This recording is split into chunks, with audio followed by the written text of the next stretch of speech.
like they say, it's supposed to favor the underdog. How about CJ Baxter on this one? There's no way. Actually, there is. He is that guy. 30, 20. Someone's coming for him. Nobody's going to get him. Touchdown, Edgewater. He had his chance to walk away a winner, but Mr. Brady wanted to win twice, and guess what happens? You lose your wife. And watch this. He slows down here just to make him miss as well. Gives him the stiffy of all stiffies.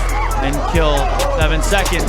But a flag's on the field. The ball's loose. And it's going back the other way. It was picked up and it's taken in by DJ Hardy.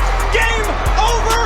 Northside calls it. Live from Orlando, Florida, you're listening to The Sports Scene with Jesse Ough.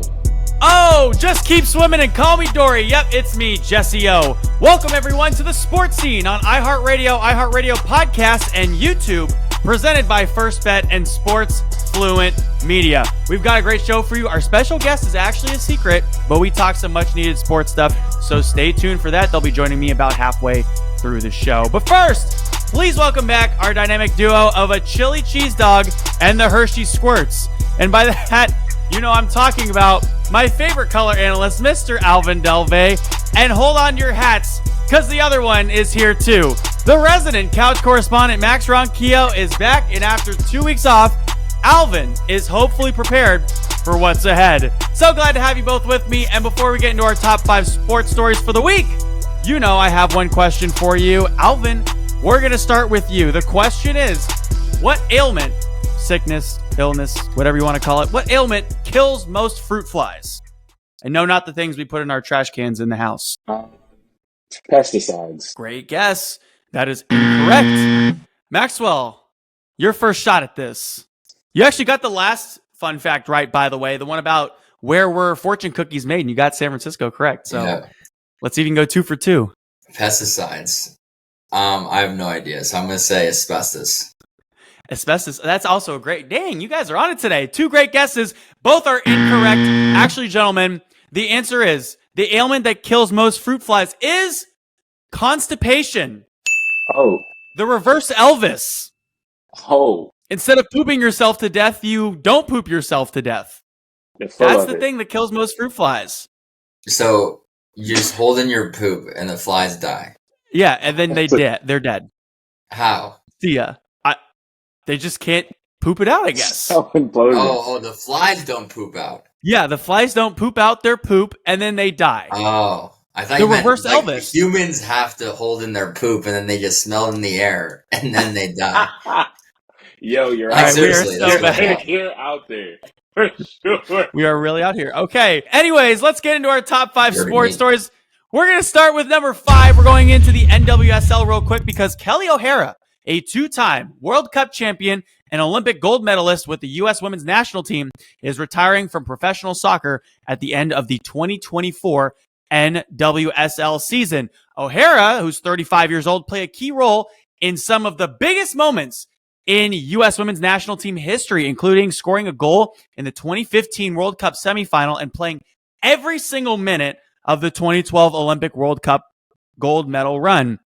She also won 2 NWSL championships, one with the Washington Spirit in 2021 and another with Gotham FC in 2023. O'Hara's decision to retire comes after battling injuries in recent years. While she's sad to leave the game, she is excited to pursue new opportunities and stay involved in women's soccer, possibly as an owner, a coach, or even a broadcaster. We'd love to work with her, Alvin. Her total career accomplishments include, so here's the list, gentlemen. The 2-time World Cup champion, 1-time Olympic gold medalist, 2-time National Women's Soccer League champion, 3-time CONCACAF women's champion, 5-time She Believes Cup champion, 2 times U.S. Soccer Young Female Athlete of the Year, 2009 All-American First Team, 2009 Mac Herman Trophy winner, 2010 WPS champion. That's one heck of a run. So salute to Kelly O'Hara. Congratulations on a great career. We'll see where you end up. Maybe we'll be on a broadcast one day all together. Anyways, let's go into our number 4 sports story. How about some fighting for you, Maxwell? UFC 300. I'm going to give you a rundown of what happened here in UFC 300 because in the first fight, Bo Nickel defeated Cody Brundage by submission, near naked choke at 3:38 of round 2. Arman Tsarukyan defeated Charles Oliveira by split decision. Max Holloway defeated Justin Gaethje by KO with the right hand at 4:59 of round 5. And in the co-main event, Zhang Wei Li defeated Yan Shonen by unanimous decision. And in the main event, Alex Pereira defeated Jamahal Hill by KO at 3:14 of round 1. So, Max, I want to talk about the Holloway fight real quick because he dominated most of this fight. Gaethje found some success in the later rounds, but with 10 seconds left, Holloway knocked Gaethje out cold with that right hand, solidifying his position as champion, and definitely one of the baddest MFers on this planet right now. What do you think? Yeah, it's crazy to think because he's been in the UFC since he was 20 years old. So, and he's 32 now. So every fight always counts him out because they just think he's this old guy just crawling back in the ring. But I mean, he's a BMF for a reason. And Gaethje, his 155 looks like my 180, right? Yeah. He's a big boy at 155. And, love him or hate him, but, Joe Rogan had Max Holloway on to talk about the fight afterwards. And, Max Holloway, you get to hear the philosophy, the thought process, the training that goes into this. And he's like, yeah, Gaethje, I was nervous every single moment up into the fight until I heard my walkout song, right? So months on end, nervous as heck. He doesn't spar in camp ever. So this is the first time in years that he actually sparred in camp in order to fight this guy. Really focused on not only just gaining weight, but keeping the cardio up in order to fight this fight. Now, before going in this fight, no one really wanted to fight Max Holloway, right? He's been around the league for so long. He's won a lot of things. He's been at the top in certain levels, especially in the 155 weight class. But now everyone wants a piece of him because that was one of the most electric fights. Everyone thought UFC 300 was a top tier list, but didn't have that Conor McGregor-esque person, Sean O'Malley-esque person. But the UFC card as a whole was magical. Really brought America together during a time of, things going overseas that exact weekend. So really great. We could watch the empire fall and UFC 300 was that moment for us. And so Max Holloway, absolute dog. His shins were getting kicked in left and right. Still stood in the normal stance, not going southpaw, which just shows he's a master. And this guy had a masterful, 360 spinning back jump kick, right? Whatever the freak that is, video game move. Listen, Gaethje, get screwed, mate. You suck. And guess what? He's the BMF now. And now he has a chance to go for a 2-belt fight. Lightweight BMF. He's down for anyone. And so I'm excited to see this guy, Hawaiian guy, shout out to Jesse here, but Hawaiian guy. We'll see what Max Holloway can do next.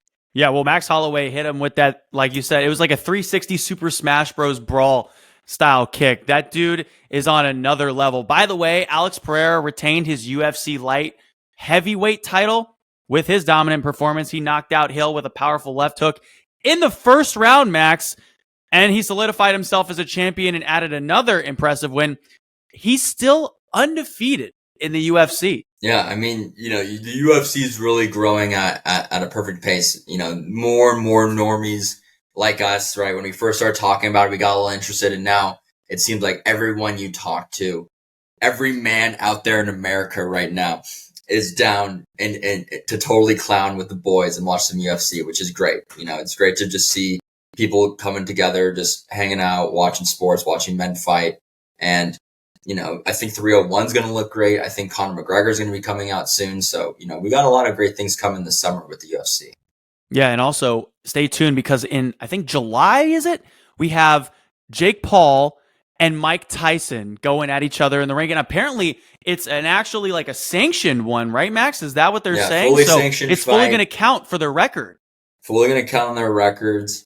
I think Jake Paul is definitely a little scared for two reasons. One is this is a sanctioned fight, and if I lose, it's not the worst look, but it does go on my record, and I think he's also scared to win because he knows the backlash that he's going to get if he beats this old man.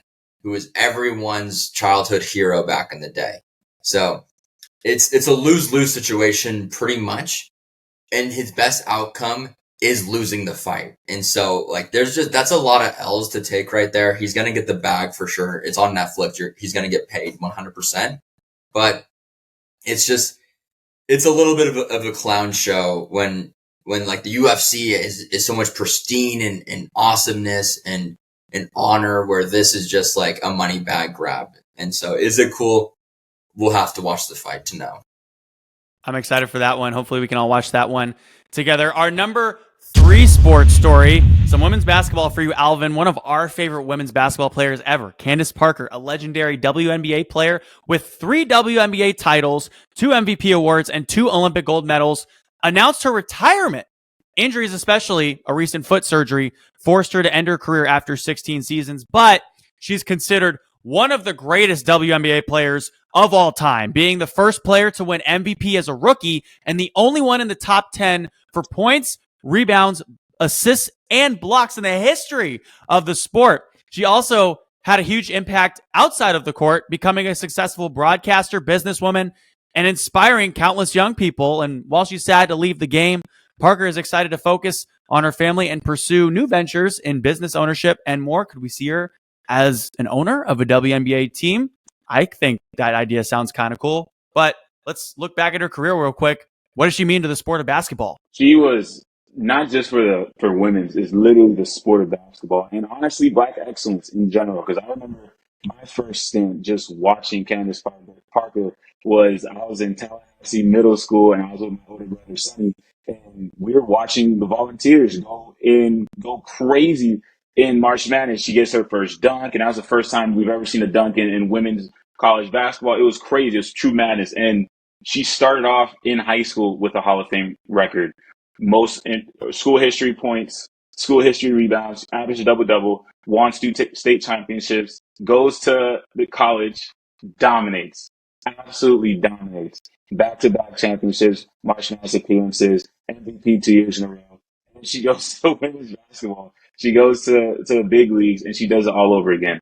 She wins a championship when her former coach passes away. She dedicates that to him. And from there, it just never stops, averaging a double-double. And it's not just that she did it. She did it by being a two-way, a big that can dribble, that can shoot, that can pass, that can play defense. So her ability to be so versatile, you see how she acts when she's on camera. She's super loose. She has fun, but she's very analytical. So she really has a conglomerate of talents. And it's exciting to see how she transitions into that, because from my perspective, she's the first one I successfully witnessed play and then announce at the same time and do it at a high level in both. Nothing sacrificing. There was no drawbacks. She was playing at an excellent level on the back end of her career while analyzing and calling games for the NBA. And I feel like that started the precedent of players like Draymond Green coming and having this podcast, like JJ Redick coming and having this podcast. So she's a true trailblazer, not only for women's sports, but for the sports world in general. So super excited that now she's going to be a full-time businesswoman. You mentioned how she might be looking to own a team, and the way that the WNBA has been accruing some fans, eyes are all over it. There's so much talent in college right now.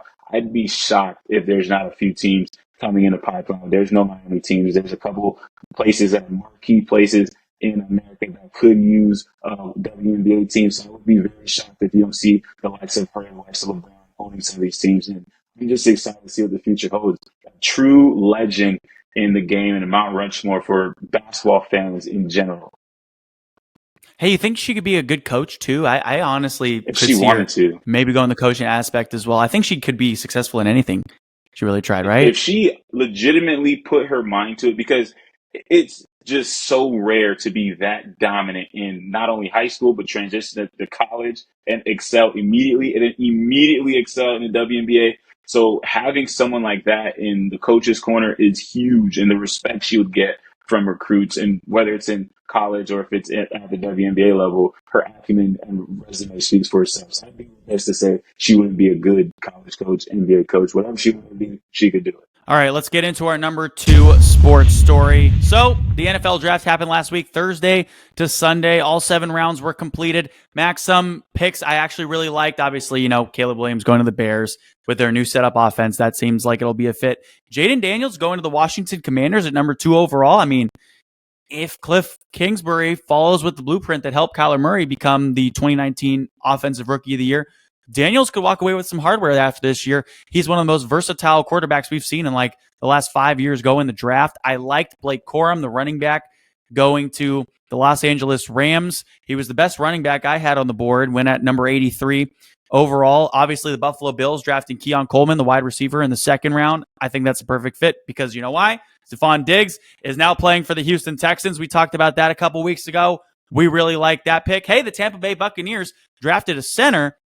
Good for them. They just paid Baker Mayfield a lot of money, $90 million to be their quarterback, so you might as well protect him, right? And obviously, the Los Angeles Rams had to draft a defensive tackle. Aaron Donald's gone.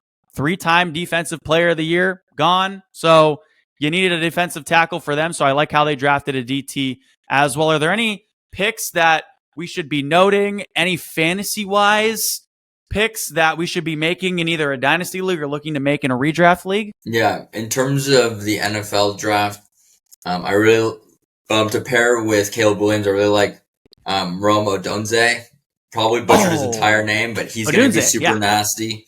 Wide receiver right there, so nice little weapon. He can grow with Caleb Williams, so that's going to, if, for example, like for me, I had the 3rd pick in our rookie draft, and so I went with that guy. Shout out to consultant Rahul Natarajan, helping me out there. Yep. Another running back that I really like is Jalen Wright of the Miami Dolphins.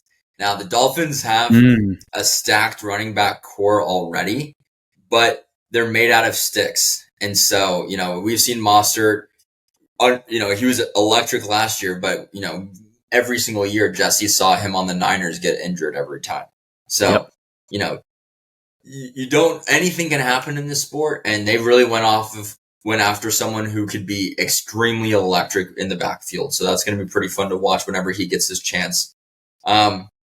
Another player that I went after, it depends what kind of league you're in, super flex where it's 2 QBs, QBs are going to take off the board pretty quick. But when you're a single QB league like me, and you have, multiple draft picks as I did this year, I got 10. So that's a lot.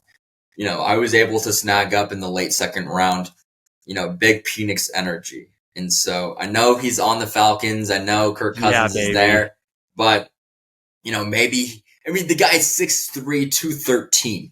Like, he's a unit of a quarterback, right? So, you're going to hope that he can learn from Kirk Cousins. He can learn how to dime the ball because Kirk Cousins is a great thrower, not a great winner. And hopefully he can translate some of that throwing ability and he can be a great winner with the Falcons at some point. And I'm talking about Big Phoenix over here. So, lots of I think there's a lot of names in this draft. I think maybe more than last year. It seemed like last year there's a lot more late rounders that hit pretty well, but we'll just see what happens. You never know with these rookie drafts. But I'm going to be honest, whatever they're feeding these kids these days, there are some big boys, like 6'3", 213, like 5'11", 220. Like, there's some big guys coming into the league. And so, hey, watch out. It's going to be fun. I'm excited for the new year for sure. Have you guys heard Xavier Worthy's accent too? I love it. How Southern he is? Oh, man, that is a big Southern-bred boy. Anyways, our number 1 sports story. Max, what is the best present? Something leather. Well, good guess. No, the best present is broken drums because you can't beat them. Anyways, I wish we could get into that more. But our real number 1 sports story is coming up when we return here on the Sports Scene.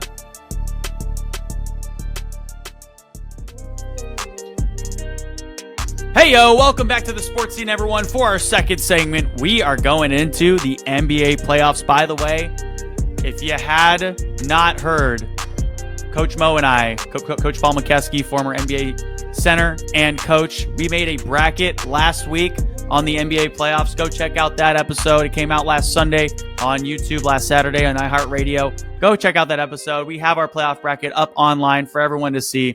So you can go in and click on it, see how right or wrong we are. Actually, we're 6 for 6 right now on our picks. So we're feeling pretty good about it. But hey, gentlemen, let's get into some of these matchups now as the first round of the NBA playoffs is completing. Alvin, I want to start with the Thunder and Pelicans. This was a very quick series.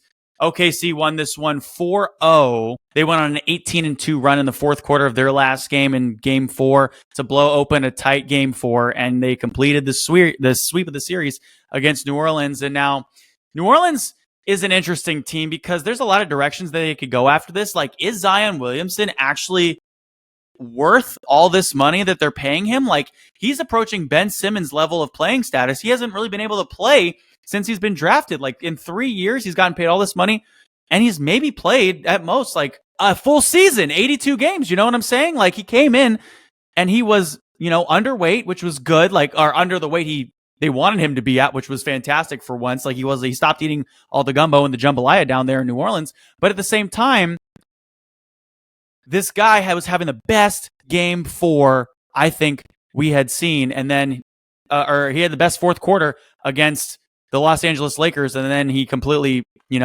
busted his leg. And now, what are they going to do? Yeah, I think. Well, I'll start with OKC. I really love their synergy.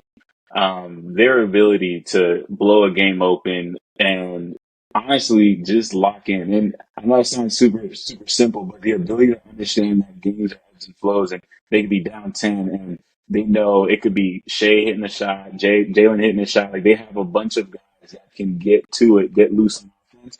And they trust the defense. Check on his rotations, especially in that rover position, his ability to block shots and push the pace is uncanny. So I think OKC is going to do very well in this playoff round. Obviously until they meet the Nuggets, but that's neither here nor there. I think with the Pelicans, the biggest issue is that when Zion's playing and he's healthy, he's a monster. Like, he is legitimately a monster. Grown man strength, explosiveness, his ability to maneuver that frame his in between traffic, or just absolutely dominate with shot like Herculean power and detonate on anyone he comes across. So, watching the interview with Charles Barkley and Shannon Sharp, one of the biggest things I took away from that was, okay, if you can find a way to get Zion a mentor like a Charles Barkley, like someone who has played the game, a true vet, a true Mount Rushmore type player, ex-player rather, if you can get a vet like that to get in his ear and get him to be on that lose 10 pounds in 2 months, just getting him to start knocking those pounds off. And obviously, everyone's been saying a bunch of different things about his weight. And it's not because he can't play. It's the ability to sustain that over 82 games. Because if you get Zion playing the way he played in that playing the way he's played in these short spurts, fourth quarters, a third quarter where he'll give you 5 and 15, it's nuts what he can do. So if he could find a way to just get to a level where he could be consistent, he's incredible. So I think that's the problem. Is if you're the Pelicans, you don't want to be the bad guy in that situation where you get rid of a Zion and then he figures it out and now you have to face him. But then at the same time, keeping him on, you haven't figured out a way to get a true mentor in his ear to get the best fruit, yield the best fruit out of him. So I think that's the conundrum they're in. I believe so as well. And also, Brandon Ingram actually does play better when Zion's not in the lineup. So maybe something that they could look at there potentially. But no slack to the OKC Thunder. They had a great series. Shai Gilgeous-Alexander averaged 27.3 points per game in that series, 6 rebounds, 5 assists. He was electric. Probably the leading candidate, if it's not Jokic, for the MVP this season. And they showed in the first round why. Alvin, let's get into your Miami Heat, because maybe this, after we saw Jimmy go down, plethora of players got hurt, and Jaylen Brown and Derek White kind of took off to score 25 points each as Boston blew out Miami 118-84 in Game 5 and advanced themselves to the Eastern Conference semifinals. Maybe this is the year that Pat Riley's like, you know what? Let's go on the hunt and bring in someone that if Jimmy's going to go down, we can still win a playoff series in the likes of, I don't know, like Trae Young or Donovan Spida Mitchell, right? Somebody like that this offseason could be good for the Miami Heat. Yeah, we've talked about this off camera. Like, I think the long ball is Donovan Mitchell, Trae Young, potentially a Dame Lillard, potentially a Bradley Beal. Like, they're that type of a guy.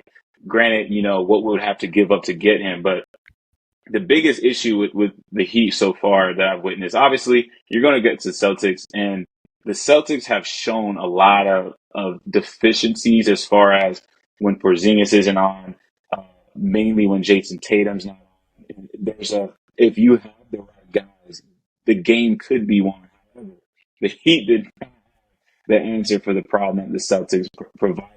And like you mentioned, I think this is the year where you look and you say, okay, we have a lot of young guys that we like. Grant was here to be that guy who can facilitate late in the shot clock, who can ISO ball it, play in that mid range, play well off of Jaime Jaquez and play well off of Jimmy Butler. And it looked very good when it was going, and Jovic looked excellent when he was going against the zone. So the pieces were there. However, we still don't have the guy to blow the top off. We still don't have the guy that necessarily you come into the game knowing he's going to put up 30 if we let him, or regardless, he's going to give us 20, and it's going to be an efficient 20. So where you could get Jimmy Butler to kind of defer a little bit, and he could be the Swiss Army knife that he likes to be, take over in the clutch. You can allow Bam to be the defensive juggernaut that he is. He should be Defensive Player of the Year because of his ability to guard 1 through 5 and to be the catalyst on the defensive end, pushing the tempo, having guys that could really facilitate and execute in transition. What Miami Heat did so well that I liked versus the Celtics when, all the injuries happened, and I'm not taking that as an excuse because regardless, it was an uphill battle regardless. But when you look at when Jimmy was down and when you have these situations where no one's a true closer as far as, okay, give him the ball, let him do his thing, get out of the way. You don't have that. So what they're doing, the spacing, ball movement, you have so many different drag cuts. You have so many different Iverson cuts. You got the flex going. Like there's so much movement going around. Ball movement is excellent. And when we look like the 2018 Warriors, we won the game. And that is the recipe I think Pat Riley's looking at, saying, okay, if we can continue to play the way we play with the ball movement, play the way we play with the defense, executing in transition, if we can get a guy like a Trae Young that can do all of that, but also give us 10 rebounds or 10 assists, lob down, get guys open, and most importantly, when you need 20 points, he can give you 20 points in that 5-minute span in the third quarter where we don't have no buckets. Let's be real. We have a guy that can give us 1 or 2, or at least calm everyone down and give us comfortable, get us in the set, and get us a good look at the basket. So I think if we make those adjustments in the offseason, whether it's a point guard, whether it's a shooting guard that could really light it up from beyond the arc, I'm excited to see what that comes like and what that looks like.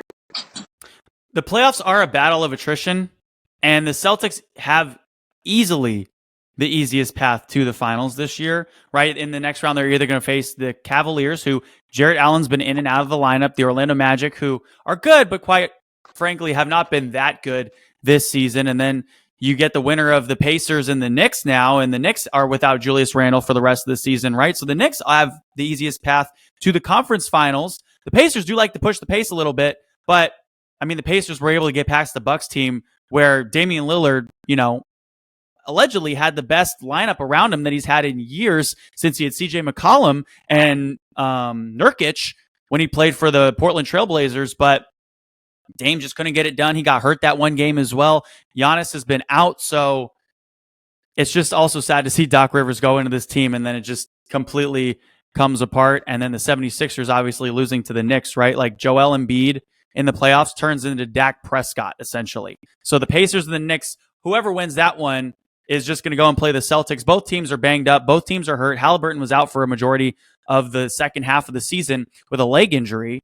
And so the Celtics have been able to stay pretty much healthy. They have been a juggernaut. Will Kristaps Porzingis be back for the finals to face a loaded Western Conference? Well, that remains to be seen. If they don't have Porzingis going into the finals, I don't know if they can get it done. And if they don't even make the finals this season, I think Jason Tatum should start learning Chinese, buddy. Anyways, Max, let's go over to the Western Conference again for a sec, because the Nuggets, gentlemen, swept the Lakers in 5 games, and Jamal Murray hit 2 go-ahead jumpers in the final game, this one with 3.6 seconds remaining, to lift the Nuggets over the Lakers 108-106, and they advance to the Western Conference semifinals again, and this is their second time in 2 years, 3 years actually, being in the Western Conference semifinals. They're trying to go back-to-back to the NBA Finals and win a championship again, and getting past the Lakers is what they did. And LeBron James, Steph Curry, and Kevin Durant,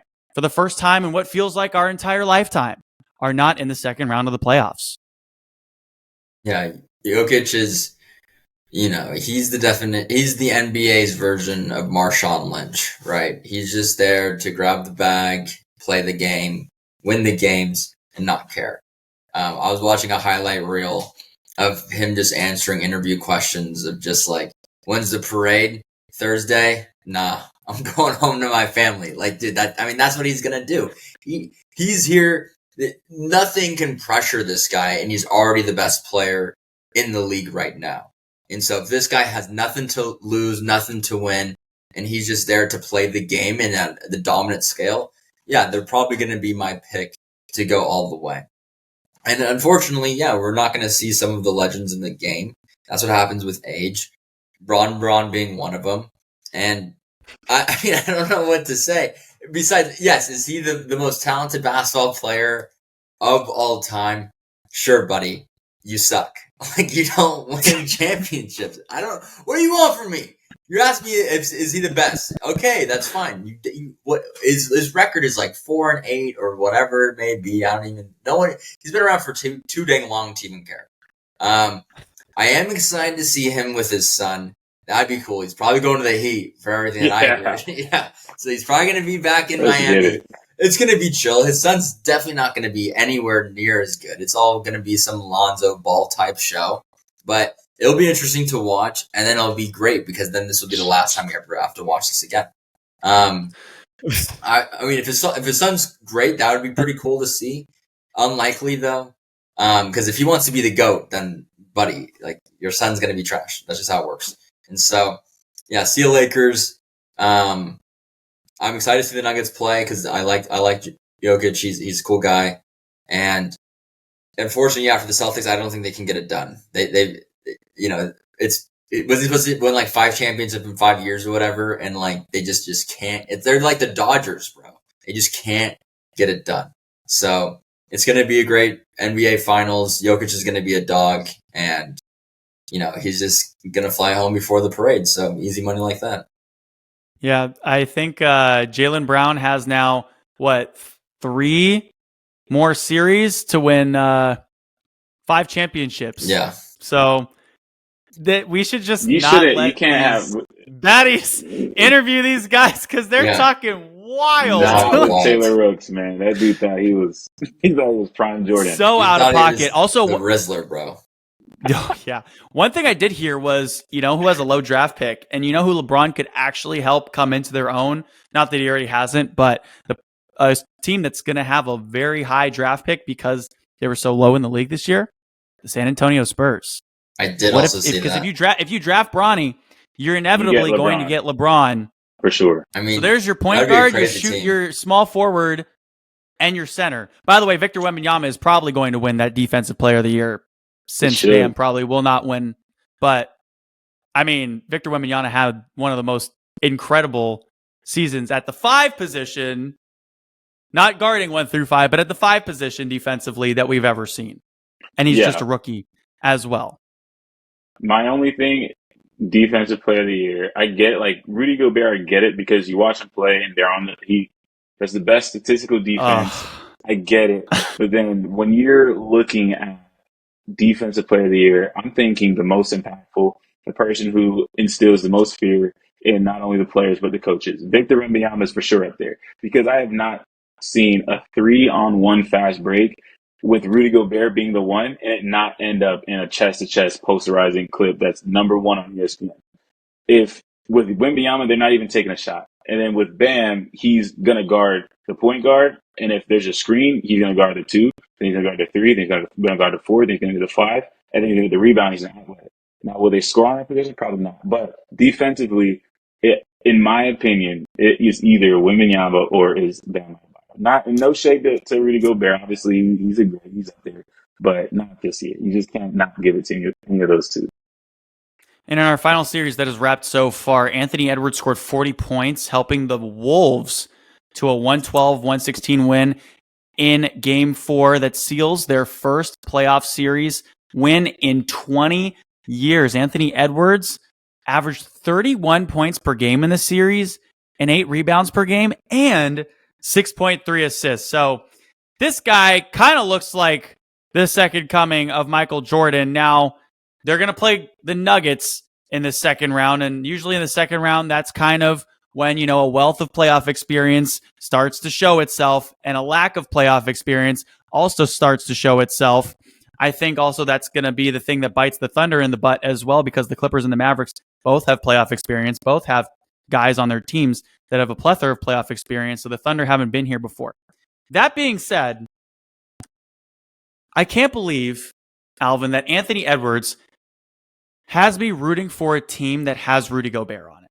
I actually just can't believe it, because he's just so much fun to watch. This dude is special. Like, the way he sees the floor and the way everything starts slowing down for him when he's out there, and that killer mentality to just be like, you know what? I want to take over that game. You only see that in the likes of like Jimmy Butler in the playoffs. Now we have someone in the Western Conference that can do something like this, which is great. The problem is the Nuggets, objectively, their starting five is better. Correct? Their starting five is better, but their 6 through 10 is objectively among the bottom 3 in the entire playoffs. And that's where I think that Minnesota could have an advantage. Well, when you have the best player on the planet, it just makes it difficult with Jokic. That's just objectively, when he's on the court, whatever 4 is on the court with that number 5, you have an advantage, because versatility offensively. Defensively, there's some things you can do. However, he's going to be guarding Rudy Gobert, and Rudy Gobert is not going to be in any contention for offensive player of the year. That's not what he's known for. So Jokic can if he's going to take a break, he can take a break in this series on the defensive end. However, with Anthony Edwards, this is probably the most exciting series, I would say, for his young career, because you get an opportunity to see the guy, you get to see the king, his highest, just 2 MVPs, just off a championship. They're rolling, they're looking good, they're playing very well, fluid. You have Jamal Murray, who has 2 game winners versus the Lakers to send them home.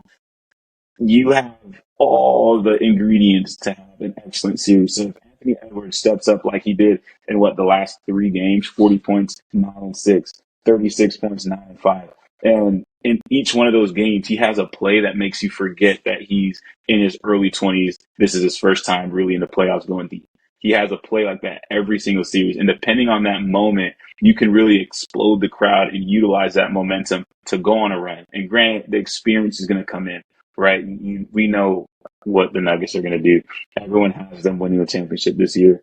No one has said that about the Timberwolves. However, when you have a guy like Anthony Edwards, you have a guy that like Kyrie, who understands, because there's experience with Kyrie. There's guys in that locker room, on that team, in that roster that can be that other statesman to kind of reel the reins back when things start to go a little awry, when the train gets off the tracks. But with Anthony Edwards specifically, I'm excited to see what he's going to do when he gets punched in the mouth, because inevitably the Nuggets are going to punch him in the mouth, whether it's Murray, whether it's Gordon, or whether it's Jokic. I'm excited to see how Anthony Edwards responds. I remember seeing Mike Conley when he used to play for the Memphis Grizzlies, and the fans used to have like his picture with like a cigar in his mouth, and it was like a general's hat on, and they used to just say the general. Like, he was the general of the floor. Mike Conley actually used to be, a player on a team where, okay, if we were going to lose to the Memphis Grizzlies in the playoffs, this is way back in the day, by the way. This is way before the John Morant days, right? I could be okay with losing to them. I was never okay with losing to the Clippers, and am very much going to be rooting for the Mavericks until they beat the Clippers, because I'm just not the biggest fan of the Clippers. Sorry for Paul George, but at least Alvin and I can now agree on one player that we can root for together, and that is Anthony Edwards. Hey, RC. Welcome back to the sports scene, everyone. For our third segment, we kept this one a secret because, we all know who's joining the show right now. We are pretty much done with the first round of the NBA playoffs, and who better to join us than the man that literally created a bracket with me last week, Coach Paul Mokeski, on the sports scene for Coach Mo's Corner. Coach, fun fact, our bracket right now is at 93.7% so far. We're in the top 20,000 in brackets in the entire world. Go us. Yeah, the problem is I messed it up because I went with my heart with the Milwaukee Bucks, and Everything else is straight up. Everything else, and we still, I think the Cavs will win at home, so that'll put us in that bracket. So we're right there. Man, I always do this, man. I always go with my heart and my Milwaukee Bucks or my Kansas Jayhawks, and they seem to always let me down. I know, real talk. We could have been number one in the entire world if we just had somehow taken the Pacers, but we also did not know that Damian Lillard was going to get hurt for a week too. And also that, given he's on the best team that he's been on in the last 7 or 8 years since he lost CJ McCollum, and they just weren't able to get it done. Yeah, I think, with Giannis being out and they knew he was out, they blew a game like a lot of teams are, right? Philly blew a game, New York Knicks blew a game, Lakers blew a game in Denver. Everybody's blowing games, and that comes back and bites you in the butt in a 7-game series. And, the Bucks had a chance to win. I think Middleton had 45 or something, and they didn't win that game. And now, it's tough. And, Indiana's young, athletic, big, and hungry. And I think that overweighed what the Bucks could come up with, even though Lillard played a good game last game. So it's just it hurts our bracket. I'm sorry, man. I apologize to you, Jesse. I apologize. No, you got to apologize to our fans out there that were rocking with us in the sports book, like the people that go to Vegas, a.k.a. you, and now are without some money because, they decided to trust our bracket. By the way, really like the way that Indiana likes to control the pace of the game every time they get on the floor. When they can control the pace of a game, you better keep up with their scoring also because they're going to at least put up 110 points on you, the team that scored the highest points per game so far this season. Yeah, and I think the Bucks could have concentrated more on because they have a decent half-court offense. So you know how you slow down another team's offense? With your offense. Yep. You slow down your offense, and that limits the possessions in a game automatically, cuts it down by 10, and then you have a chance. So that's why in the playoffs, a lot of times it's a battle of wills. We're a high-paced team. We want to push it. You're a slow-paced team. You want to slow it down. And it's the wills and quite frankly, it's a lot easier to slow down a team when you're making shots and they got to take the ball out of bounds. Not when you're turning the ball over or giving them long defensive rebounds they can run off of. Yeah, and so we pretty much had everything else correct in the bracket. Now, one thing I will say is Jamal Murray's nursing a leg ailment going into this first game with the Minnesota Timberwolves. Now, the Minnesota Timberwolves are an interesting team because Anthony Edwards has proved he might be the second Michael Jordan so far in this playoffs. He's been fantastic to watch. Now, if Jamal Murray plays, I think him and Anthony Edwards kind of cancel each other out, and the starting five for the Denver Nuggets is way better than the starting five, objectively, for the Minnesota Timberwolves. But like you were talking about a couple weeks ago, it's the bench that has really hurt Denver this season. They're not as deep as they were last year. They lost guys like Bruce Brown. The Denver bench is kind of a point of worry for me. And for our bracket coach, what do you think happens in this series so far? Yeah, I mean, they do have probably the best starting five in the league. I mean, with Porzingis healthy in Boston, they compete with that for sure, because they picked up Holiday also. But, their bench wasn't very good last year. They weren't very deep last year, and they went through the whole thing and relatively healthy and made it. This year, Murray's a little banged up. And, if you look at the rosters and, the problem is, and I've texted him back and forth. My guy, Chris Finch, is on the injured list too. I think he's gonna try to coach from either behind the bench or somewhere in protect. I texted him the other night. I said, "You need a younger Paul Mokeski to be sitting next to you on the bench to deflect anybody that's coming your way. You need that." But if you look at their rosters, with Murray, Joker, Gordon, Portis Jr., Caldwell Pope, who I think's been, that's really, really good. But then you get down to Reggie Jackson, Christian Brown. I mean, now you're suspect. You look at Minnesota, Edwards, Towns, Gobert, Conley, who's a great point guard, McDaniels, Naz Reid, who is coming into his own as a scorer, Alexander Walker, who is averaging 12 and 3, Kyle Anderson. You got probably a deeper team. And the thing with Minnesota now is, most teams in the NBA can't compete with Joker because they don't have the size. Minnesota has the size. I mean, you go Towns on him, go Bear on him, or even Nazi Reed on him. So, they have the size. They're not going to stop him, but they can slow him down and bother him and make it harder for him. Because I noticed in these games last year, I don't think the Joker got tired. He looked in great shape because he really worked on it. This year, when you look at him play, and he's playing great, he looks winded. You look at his face at timeouts, it looks really flushed.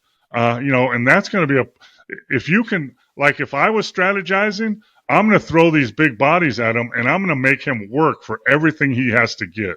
And I'm going to make him, so if you can make him work on defense, then you can slow down his offense a little bit. So we have Denver winning that series, but if Murray's banged up like we think he is, then Minnesota, it's going to be a 7-game series. And what I had in the long run before Murray got banged up was Denver winning Game 7 in the altitude in Denver. And that's why I kind of went that way.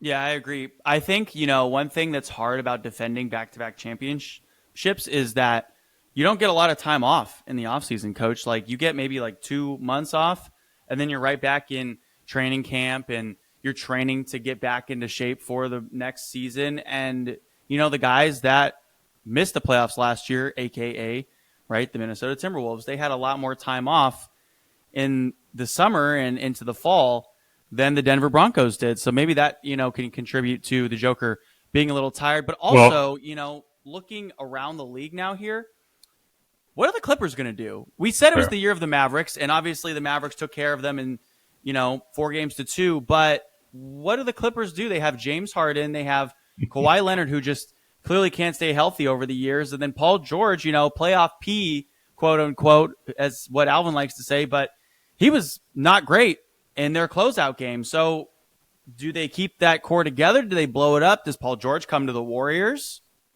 You also have Westbrook. You have Westbrook, who's a free agent, right? Yep. So you have a lot of decisions to make, and you're moving into their new arena next year. Their $3 billion arena, $3 billion plus arena. So you can't afford to move into your new beautiful arena and not be competitive or successful, especially in LA. In LA, New York, Chicago, Boston, they ain't putting up with losers. They don't want that. So you're going to have trouble filling those seats. So in my opinion, I mean, Kawhi he hasn't played hardly at all in the last 2 playoff seasons, right? Last year and this year. By the way, same with Giannis, who got hurt last year in the playoffs and didn't play this year in the playoffs at all. So you kind of have to make a decision of which way you're going, and a lot of it is financial too. The Clippers are over the salary cap, so you're going to have to make those decisions, much like the Lakers, much like the Bucks. You're going to have to decide, much like the Golden State Warriors. You're going to have to decide: are you going to trade one of your big guns, one of your guys that've been around, and get a couple good players, free up some salary cap to get some role players? Because I told you a long time ago, in the NBA playoffs and 7-game series, stars usually do what stars do for the most part. And the role guys, the 3rd, 4th, and 5th options are the guys that win series. They win games and they win series. And, a great example of that is the Dallas Mavericks, right? So last game to close out, Dallas did Luka had 36, Kyrie had 30 something. But guess what? Who did Dallas pick up at the end of the season at trade deadline? Who did they pick up? They picked up Lively, they picked up P.J. Washington, and they picked up Gafford. And in the closeout game between Washington, Gafford, and Lively, they had 37 points and 20 rebounds.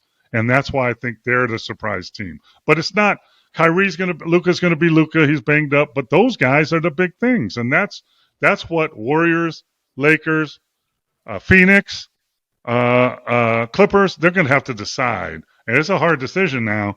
Are you going to give up one of your big 2, 3 and get some other role guys to get around? I think the NBA now is back to Batman and Robin, right? I think you look at the teams, that's what it is. And then it's the other guys that you feel, it's Luka and Murray. and it's Tatum and Brown, and it's those guys. It's that are gonna, and then you have to surround them with great players. It's not the big three anymore. I don't think. And, it's nice that we're kind of moving away from that too, because we were in that super team era, which was, started by LeBron going to Miami and then the Warriors getting Kevin Durant. And then everyone thought it was a big three that really needed to happen. And then last year we saw that the Denver Nuggets were able to win it all with solid pieces around their big two, which was, like Aaron Gordon's no slouch for any means on offense or on defense. Kentavious Caldwell-Pope's also great on the floor. But, Jokic and Murray, that's literally all they needed. And we love that we were able to see that last year from the Denver Nuggets, who are trying to repeat as NBA Finals winners. And now, if we're looking at some of these other series, Coach, right, we have the Cavaliers and Magic. Actually, as this episode's coming out, this will be the pregame to the Cavaliers and Magic series. Both of these teams haven't won on the road. They've only won at home. It's been very much a defensive chess match between the coaches of these two squads.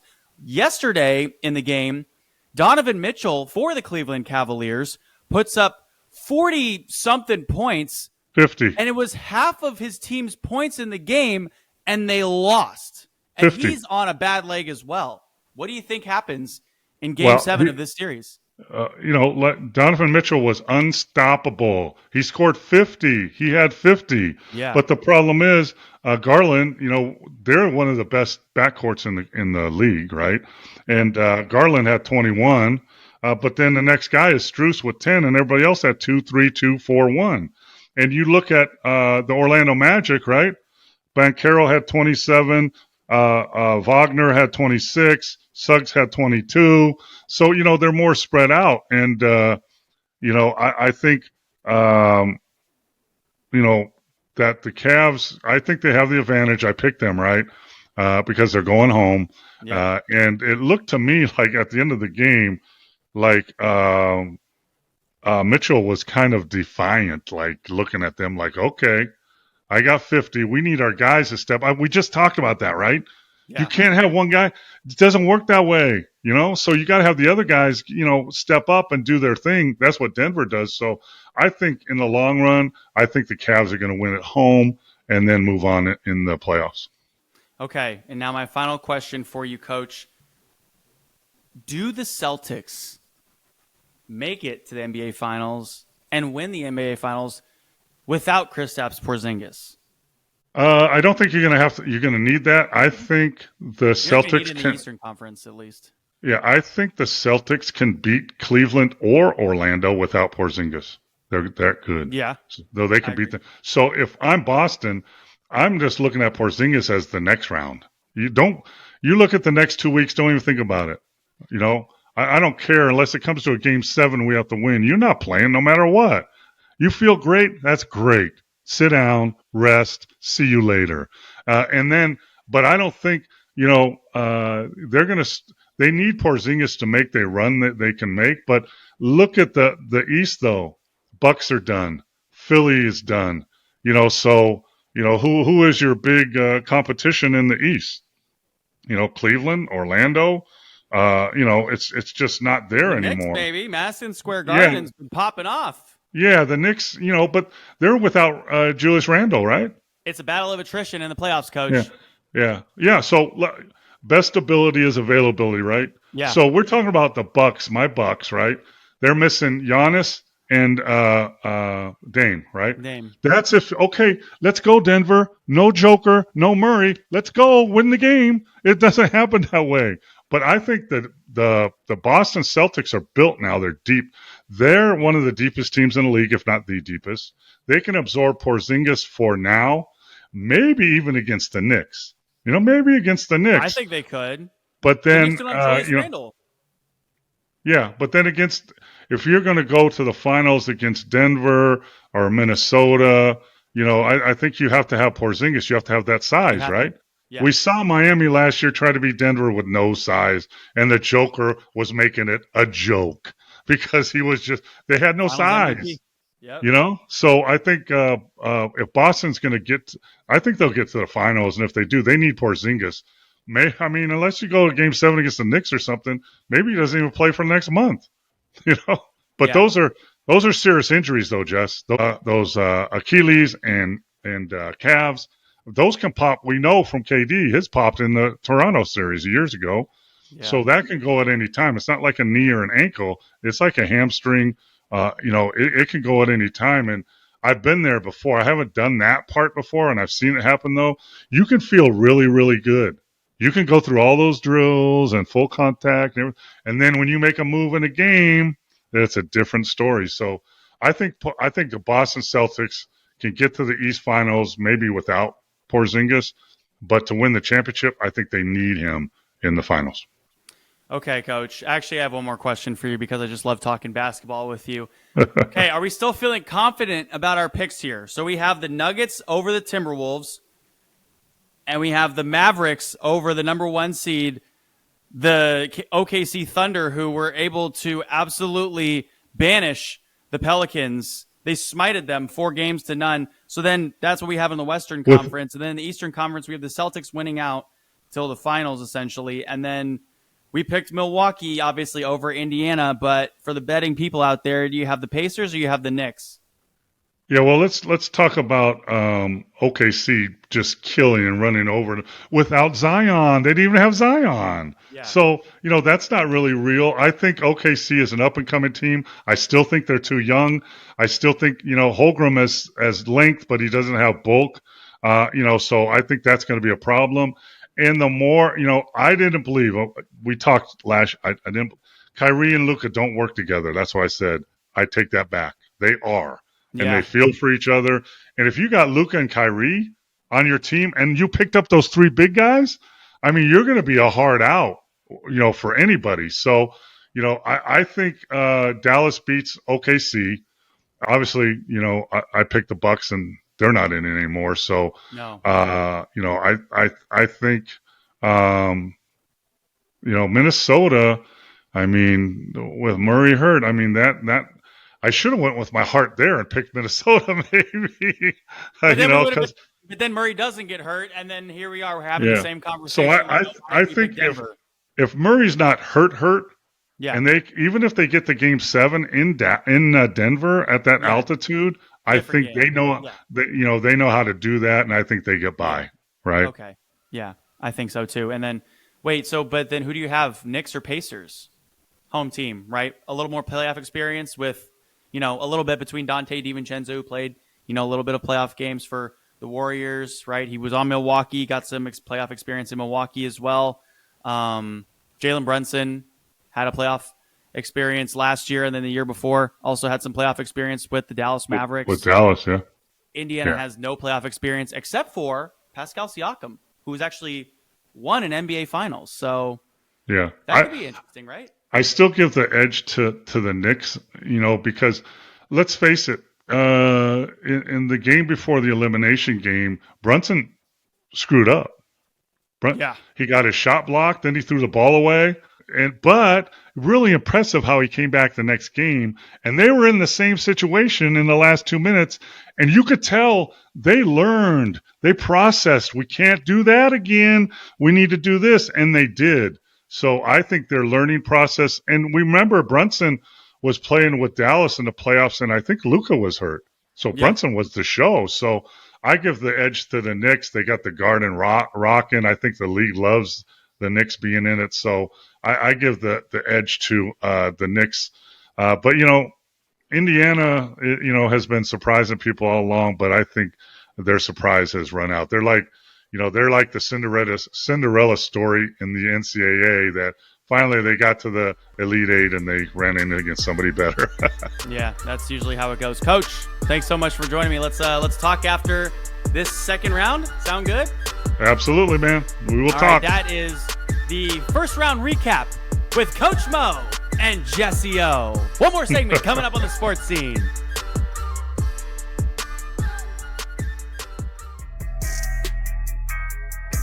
Hey, yo, welcome back to the sports scene, everyone, for our final segment. Max, Alvin, Jesse Ough here. Hey, we're going to play a game, but for once, I'm not going to be the one to lead it. We're going to hand this one over to our resident Couch correspondent Max Ronquillo. Max, you're running the game this week. What are we doing? Okay, listen, audience. I'm gonna try my best here. So if I fail, blame Alvin. So It's always a great guess. It's the classic game of Guess Who, right? You have that little board. You pick one character. There's like 30 characters each. You have to ask a bunch of questions, and you try to figure out who it is. Well, I'm in charge.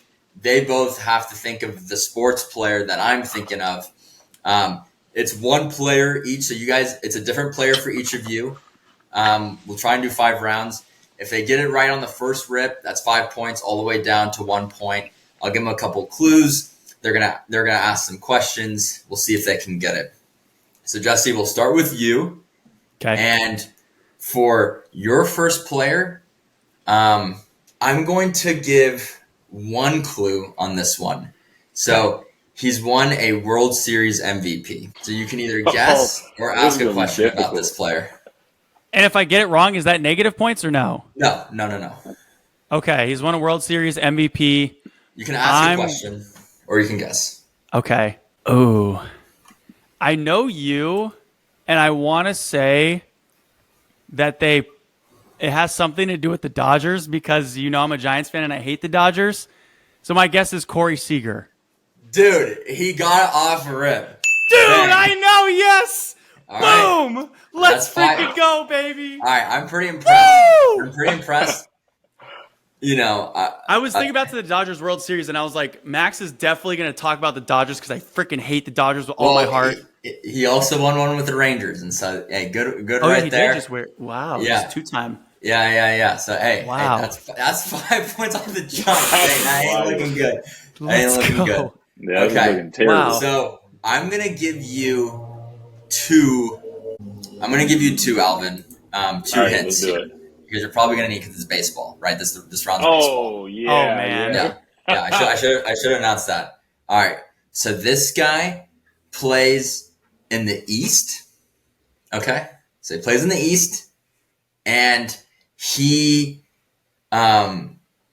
hits a lot of home runs. I'm gonna go with. I'm looking at his name, or looking at his face. He just got injured, if I'm not mistaken. What is his name? You can also ask a guess if you can. Ask a question if you need to. No, this guy. I see him in my head. I just cannot think of his name. This is terrible. All right. This is hard. I have like 5 different guesses for this one. Yeah. Well, that's why you're supposed to ask some questions. I could just sound like an idiot right now. But let's just go Shohei Ohtani. Okay. He doesn't play in the East, He unfortunately. plays in the National League Yeah, West. so it's like, Yeah. Okay. I'll give you another we're hint. cooked. So he plays in the American League East, and so that's the Yankees, Red Sox, Orioles, Tampa Bay Rays, Blue Jays. You'll hate to know that did nothing for me. Okay. We're cooked. We're cooked. I have to yield on this one. All right. Well, ask a question. His initials. What's his initials? Okay, that's a good question. All right. So now you have the opportunity to win 3 points, by the way. His initials are AJ. Yeah, there it is. Aaron Judge. Oh, Nice, dang! Alvin! Let's go. Okay. Wow. That's pretty good. Nice. All right, I'm sweet. impressed, bud. Good I'm job. impressed. Yeah, that's good. Hey, all right. So it's 5-3. Okay. These ones, Alvin, you're first.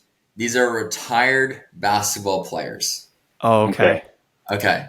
So, I will give you 1 hint. The first one was he was famously known for his scoring prowess in college basketball. In college. And I'll give you a second hint. Threes. College threes. Huh. Retired NBA player. See, because the first thing that comes to mind is JJ Redick. So I guess send it. We'll go JJ Redick. Okay, I'll give you I'll give you very close, JJ. but no. Very close, but no. I'll give you another hint. He went to BYU. BYU, bro. Who went to? Oh, I don't know who went to BYU. That was knocking down tray balls. This is tough. Retired from BYU. And think in the JJ Redick realm. Dude. Oh, man. You Jesse pulled this knows one it. out of nowhere. Yeah, Jesse knows this. I can't off the top. Dude. Wait. Oh, this is rough. I'm I think embarrassed. we talked about him like literally this last weekend we were on ESPN Plus, Alvin. We like randomly mentioned his name. Probably. That's the sure. crazy part because, I'm sick. This is for 4 points. Dang. I'm overthinking this for sure. All right, ticker's done. Timer, we spent 15 seconds. All right, I have to yield on this one. All right, tough. ask another question. Or I can give you another hint. Another hint. Okay. Another hint. All right. He played in the Chinese Basketball Association. Oh, yes. Good one. Bro, this is rough. Oh. Come on, Alvin. You got this, bud. The loading signal, but it's dial-up internet. It's tough. Oh, man. Dude, All right. It was you 2 weeks ago on the sports scene. I have no idea. If you need another hint. No, I think we're cooked. Let Jesse take this one. No. We'll be I here all already day. have one for him. All right. Okay. All right. So let me give you one last hint. This will be for 2 points. If not, you're going to get 0. His initials are JF. Oh, Jimmer Fredette? Yes! Jimmer That's Fredette. crazy, bro. I was thinking Jimmer, and I was like, Yeah. You should have just.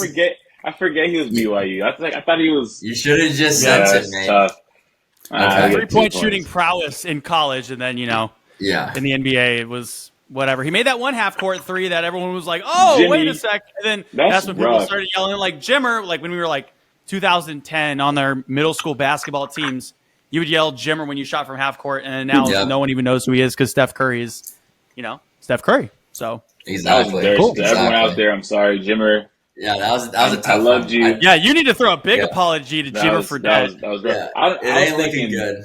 Yeah, I was Yeah. thinking I was thinking Kareem. I was way over the place. Okay. Jesse, your Before turn. you said BYU, I had no idea who you were talking about. I was like, he went to BYU. prowess in college. I was like, okay, could it be like, I don't know, There's a lot, Jalen Brunson or like Dante DiVincenzo or something? That was. Listen, but don't then be you said afraid BYU. to ask questions here. Yeah. Don't be afraid to ask Okay. questions. All right. Okay. So, Jesse, your Let's go. turn. Yeah. So, this one is, okay. This player, retired basketball player, Yes. I'll give you 2 hints. Okay.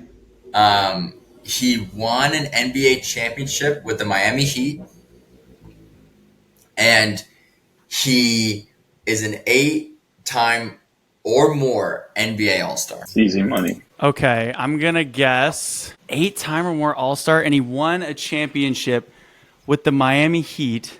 If I ask you a question, my point total goes down. It'll go down. Oh, jeez. I just got 2 points. You're fine. You're doing Okay, all I'm right, gonna buddy. ask a question. When did he retire? Let's see. I believe like 2000s, like maybe like 2008, something like that. Maybe a little earlier. Gary So Payton? no later than. Gary Payton on the dot, 4 points. Bang, Bang. baby! Yep. Let's Good go. guess. Good Wow. guess. Okay. I was thinking D Wade for a second, then I was like, wait a sec. Yeah. He wouldn't throw you a Yeah. lollipop like that. There's no Yeah, way. I was like, Lollipop. it wouldn't be that easy. Okay. Wow. 'Cause it was, Okay. I was gonna go it was Alonzo 9. Mourning, honestly. It was Oh yeah, 9. dude, I was also thinking morning too, but then I was like, I don't know if he's won I don't 8 yeah, or more. 8 also. Yeah. Yeah. Like 8 or more All Stars. That's a little wild. Okay. Okay. Next one. I believe these are current or recently just retired NBA geez. players. Okay. Okay. Okay. So, I'll give the second hint for the second person. So for the first hint, Jesse, this is for you. Okay. This player has played for the Pacers at one point. I know it's not a whole lot to give you. Yeah, but, Okay, but this is wait. good because you have to ask questions to just dwindle I your have, point I have to total make it down. easier for Alvin No, right this is now. good. So, This is yeah, good. I gotta bring it back in. I gotta keep it close here. No, bro, don't keep it close. Listen, if you get cooked, you get Okay. cooked. No Yeah. participation So awards. if I get it wrong, you just give me another. yeah, I'll you're give you down to another. 4. Another guess, right? Yeah. All right. Victor Oladipo. Bang! He hit Dude, it there's on no the way! nose. He hit it on the nose. Bro, Are you I'm actually kidding me? just saying yes. Wow. Okay. Dang. What? Victor Oladipo. Dude, what? Put him on Wow. the money, baby. Jeez. Okay. All right. It Next was one. either him or Paul George. Yeah. Fair enough. Those are my guesses. Okay. But So Victor, Paul Alvin, George was too much of a lob. all right, for you. He was drafted by the New Orleans Pelicans. Drafted by the Pelicans. Like, I don't think we do Zion, even though that's the obvious one. Let's go, what's that point guard? I'm sorry, dude. You're a good player. Everyone's hating on you right now. I just can't remember those names right now. That's the tough part. He's a point guard. I want to just look his name up so I don't fumble around. Is that a question? Yeah, you can look up his name. If you Look up. Okay, let me just look up. Can I ask you a question for him? No. Oh, I want to just send it with Jose Alvarado. no, No. correct. Yeah. All right. I'll give you another hint. That's gonna make it a little bit easier. All right. yeah. So they were in the same draft class As Jose? As Victor Oladipo. Oh, it's Victor Oladipo. Oh, I have no idea. Interesting. And I can give you one more hint, and I'll still give you 4 points. All right, You one have no more idea. hint. No, I have All no right. clue. He's played for the 76ers as well. Crickets. Crickets, mate. No. Well, ask a question. Okay, so he played for the 76ers. Same draft class as Oladipo. Drafted by the Pelicans. Drafted by the Pelicans. Jesse has it. Can I phone a friend? Let me phone a friend. Man. There has to be, Phone a friend. I got you, bro. Wait. Yeah. Wait. You take the points. You take the points. No. I'll let you take the points. Max, though, I am going to ask a question for Alvin. Okay. Like, was this guy drafted, but then he was immediately sent to the 76ers? Yeah. It was one of those, he was drafted and then immediately shipped off. Immediately sent? Okay. Yeah, that's Yeah. right. That's right. I forgot. Yeah, I All remember right, that. phone a friend. Mr. O, who are we talking about? Max, well, okay, so originally when you asked this question, I thought you were talking about Chris Paul. A lot of people don't remember that Chris Paul was drafted by But it was the The New Orleans Hornets at the Pelicans. time. Yeah, It was the the Hornets. Hornets. That would yes, have been exactly. But correct. I thought Max was trying to throw like a little curveball or something there. Now my guess is it the big man Nerlens Noel? Nerlens Noel. Nerlens. Is that right? That's correct. Ooh! Damn. It is not looking good for you, I Alvin. forgot Sheesh. about Nerlens. Ooh, Here, just yeah, keep this is giving just- Alvin them until he catches up. Yeah, Alvin, we're just going to give it to you. No. Okay. Yeah. No. Yes, he's not no, we gonna love keep this. giving them to me. Alvin, Okay. bang, No. bang, let's go. Nope, this is your service, though. Okay. It's my turn? Okay. No. It's Alvin. It's your turn, actually. Okay. This guy. Oh, yeah. Now it's football, American football. Oh, right. okay. He's a very well known Berkeley running back and played in the NFL. Oh, Marshawn. That's Okay, there we go. I had to give you an easy one. Wow, 5 points okay. for you, buddy. There we go. There we go. Okay. All right, for Marshawn this Lynch, one, beast mode, baby. Let's go. your turn, Jesse. Yeah. Okay, he's a wide receiver who has won multiple Super Bowls. multiples, though. Is this a current or a former player? So is that your first question? That's my first question. Is it current or former player? Former player. Jerry Rice. Nope. Really? 3 points. What team did he play for? That's a good question. Patriots. Julian Edelman. Julian Edelman. Bang. There we go. There we go. All right. That's what we're talking about, Shifty baby. guy. Julian Jules, Edelman. man, that dude was Guy. a That's actually who. Yeah, like he's a problem. everyone was saying that the 49ers' new draft pick, Ricky Pearsall, who we drafted in our first round, who is literally the next Julian Edelman. But he has. He's I feel white, like- he's buffy, and he can carry guys on his back. But I would say Pearsall, he has a lot more flair to him. I feel like Julian Edelman obviously could have done that, but being with the Patriots, it made it, you had to kind of fit in and understand the culture. Whereas Pearsall, he's that one-handed grab in double coverage, like that type of stuff. He put that in where he's going. I'm excited to see what he does this year for sure. Well, given, That's he a was good doing comp, that though. in the Bayou in Florida. So, Florida's a pretty Bro. known, flashy college football team. They've had, guys like Tim Bro. Tebow. Urban Mayer was No. the head coach there for a while. So they're all about flash No, at bro. UF. Have you ever tried to one-hand catch in just by yourself a deep ball, let alone with two people. No, I haven't played football. That's probably the since dirty, like seventh grade. I've done this. It's not you drop that pass or you get your clock clean. So that was the dirtiest catch I've seen college this year for sure. Maybe in general. Yeah, it was cool. I was listening to our general manager of the San Francisco 49ers talk about this, and he was like, we want guys that fit into the 49ers culture. And this guy is just like, we want guys who are really tough in the point of attack, those first 5 yards, and then can separate after. Like, that's what you got with Debo. That's what you got with Brandon Ayuk. Like, that's the culture we're looking for. All right, final round because, we'll go final round here. Unless we can do, maybe we can give Alvin an opportunity to bring it back with one more. So for Jesse, this is for you. Okay. So I believe he's still playing, and he is a linebacker. NFL. Another NFL round here for both of you. Okay. Well, you threw me off at the beginning there. I was like trying to think about like all the soccer players I know when you were like, oh, there's soccer players, there's boxing, UFC. So I started thinking about, those sports to cover my bases too. Okay. He was a linebacker or is still a linebacker. You think he's still playing. Let's go with Khalil Mack. Incorrect. Oh, okay. So now you're down to 4 points. Okay. Shot in the dark there.